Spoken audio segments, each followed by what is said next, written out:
రాజకీయ నాయకులు అందరూ ఒకటి అయ్యి ప్రజలు మోసం చేస్తారు. పక్కలో కూడా రైతులను పట్టించుకున్న దాఖలు లేదు.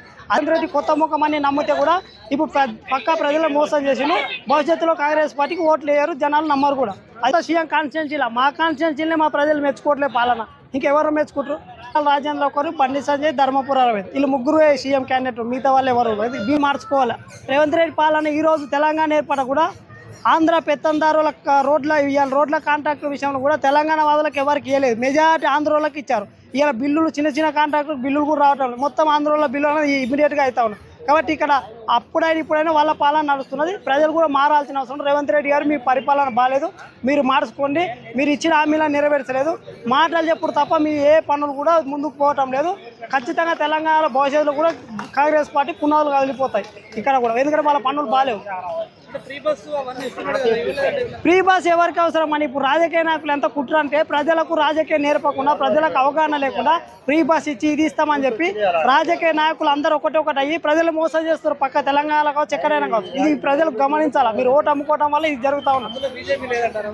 బీజేపీ ఉండదు. నేనేమంటా అంటే ఈ దేశాన్ని దశాబ్దాలుగా పార్టీ కాంగ్రెస్ పార్టీ చేసిన కుట్రపూరితం.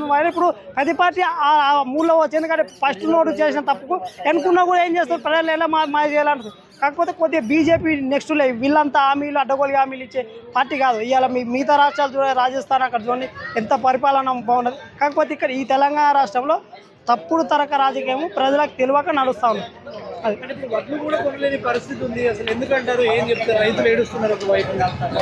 వీళ్ళ నిర్లక్ష్యం అని ఎన్టీఆర్ విగ్రహం అంటే అది ఎందుకు పెట్టారో మనకు అందరికీ తెలిసి, ఏ వర్గాల ఓట్ల కోసం పెట్టారో తెలంగాణ ప్రజలు చూసారు. కానీ ఇక్కడ ఈ ఒడ్లు కొనకపోవడం కారణం ఏంటంటే కాంగ్రెస్ పార్టీకి పరిపాలన 70 ఏళ్ళు పాలించి ఆ పార్టీకి చరిత్రలో కూడా రైతులను పట్టించుకున్న దాఖలు లేదు. అదే రైతులని ప్రజలను పట్టించుకుంటే ఈరోజు భారతదేశంలో ఇంత పేదరికం ఉండేది కదా. ఎందుకు? భారత రాజ్యాంగం అంబేద్కర్ అని చెప్పి 10 సంవత్సరాలలో ఈ దేశాన్ని అగ్రస్థానంలో నిలబెట్టనే విధంగా రాజ్యాంగం రాసిపోయాడు. కానీ ఎక్కడ కూడా ఆ రాజ్యాంగాన్ని గౌరవించలేదు ఈ కాంగ్రెస్ పార్టీ. మీరు గుర్తుపెట్టుకోండి. ఎందుకంటే ఆయన 10 సంవత్సరాలలో ఎడ్యుకేషన్, హెల్త్ విషయంలో ప్రపంచానికి పోటీలు ఉండొచ్చు, భారతదేశం అంత డబ్బు ఉన్నదని చెప్పిండు. కానీ రాజ్యాంగాన్ని పూర్తిస్థాయిలో పక్కకెట్టిన చరిత్ర కాంగ్రెస్ ఉన్నది. కాబట్టి రేవంత్ రెడ్డి కొత్త ముఖం అని నమ్మితే కూడా ఇప్పుడు పక్కా ప్రజలు మోసం చేసిండు. భవిష్యత్తులో కాంగ్రెస్ పార్టీకి ఓట్లు వేయరు, జనాలు నమ్మరు కూడా. అది పరిస్థితి తెలంగాణ. వాళ్ళు ఇప్పటికైనా మార్చుకుని ఒక 2 సంవత్సరాలు పరిపాలన చేస్తే చెప్పలేం. కానీ ఇప్పుడున్న పరిపాలన ఇలే కొనసాగితే రేపు 10 సీట్లు 20 సీట్లు కూడా వచ్చే పరిస్థితి లేదు తెలంగాణలో కాంగ్రెస్ పార్టీ. ఎవరు వేస్తారండి? మాది సొంత సీఎం కాన్స్టిట్యున్సీలో, మా కాన్స్టిట్యున్సీలే మా ప్రజలు మెచ్చుకోవట్లేదు పాలన. ఇంకెవరు మెచ్చుకుంటారు? సొంత సీఎం కాన్స్టిట్యున్సీలో మెచ్చుకోవట్లేదు. ఇప్పుడు సీఎం అయ్యే వరకు తన కాన్స్టిట్యున్సీలో బాగా చేసుకుంటే మిగతా కాన్స్టిట్యున్సీ వాటికి ఇసుకోకపోతే అది ముఖ్యమంత్రి స్థానం ఉన్నాడు.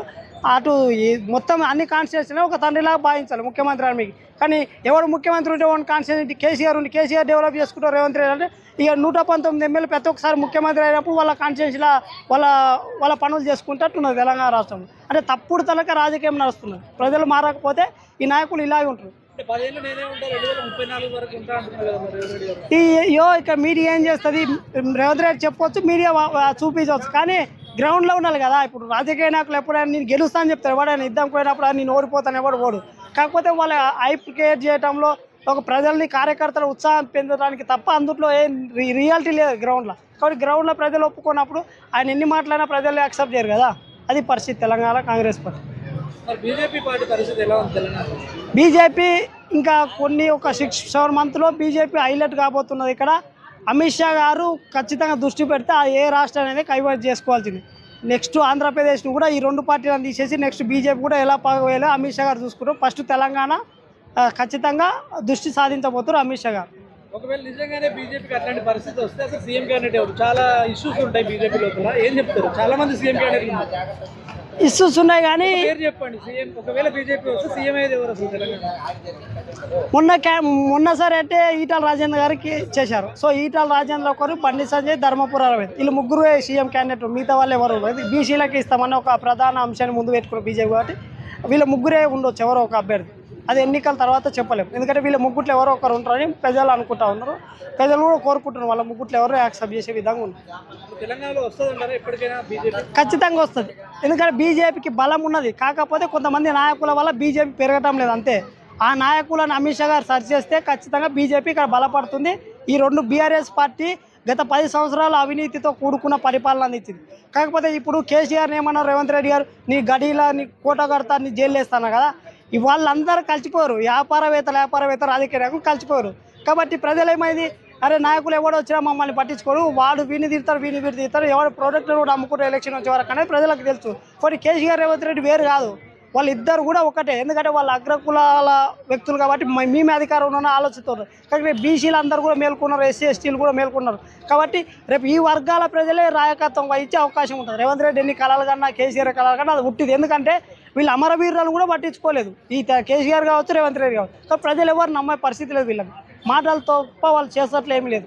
అది కేటీఆర్ గారు చెప్తున్నారు కదా, మేమే వచ్చేది మీ సంగతి చూస్తామని. కేసీఆర్ మస్తు చెప్తారు. మొన్న ఎడ్యుకేషన్ గురించి కూడా చెప్పారు. అదే మన బేసిక్ ఎడ్యుకేషన్లో ఇవి నేర్పమన్నారు. 10 సంవత్సరాలు మున్సిపాలిటీ శాఖ మంత్రి షాడో ముఖ్యమంత్రి ఉండి నువ్వు చేయలేదంటే నువ్వు ఎంత తప్పిదాలు చేస్తున్నావు అంటే రాజకీయ అవసరాల కోసము నాటకం ఆడటానికి ఎన్నో రకాలుగా వీళ్ళు ఎందుకంటే వీళ్ళకు నేర్చుకున్న ట్రైనింగ్ ఇచ్చారు కేసీఆర్ కాబట్టి ఏదైనా మాట్లాడతారు కేటీఆర్. కానీ ప్రజలు యాక్సెప్ట్ చేయరు. ఒకవేళ వాళ్ళ ఎక్స్పెక్టేషన్ ఉండొచ్చు కానీ ప్రజలు యాక్సెప్ట్ చేస్తలేరు. అది ఆయన మీడియాలో చూపుతారు కాబట్టి ఇట్లాంటి కార్యకర్తలు పనిచేస్తారని ఆలోచన తప్ప ఆయన 10 సంవత్సరాలు ఫెయిల్ అయినటానికి పచ్చి నిజాలు తెలంగాణ రాష్ట్రంలో ఉన్నాయి. 29 రాడంటారా కేసీఆర్ సీఎం కాదని? బీజేపీ గాన ఒకవేళ గట్టి ఫోకస్ పెడితే వీళ్ళారు. ఒకవేళ బీజేపీ గాన ఫోకస్ చేయకపోతే ఇక చెప్పలేం. ఎందుకంటే కాంగ్రెస్ పైన పూర్తి స్థాయిలో వ్యతిరేకత ఉంది కాబట్టి దాన్ని క్యాచ్ చేసుకొని చెప్పలేం. కాకపోతే బీజేపీ బలంగా తయారైతే కేసీఆర్ గారు రాలేకపోతారు.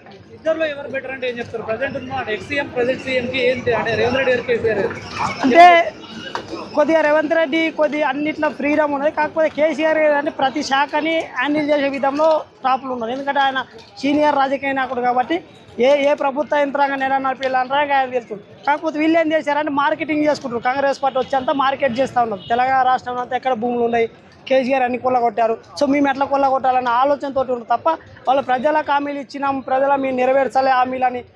ప్రజాపాలన అంటే ఏంది? ప్రజాపాలన అంటే ఆ ప్రజల కష్టం లేకుండా విద్య వైద్యం కావచ్చు అన్ని రంగాలను కల్పించడమే ప్రజాపరిపాలన.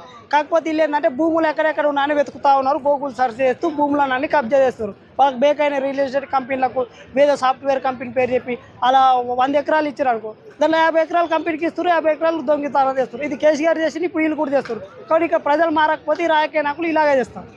అది పరిస్థితి. ఓకే.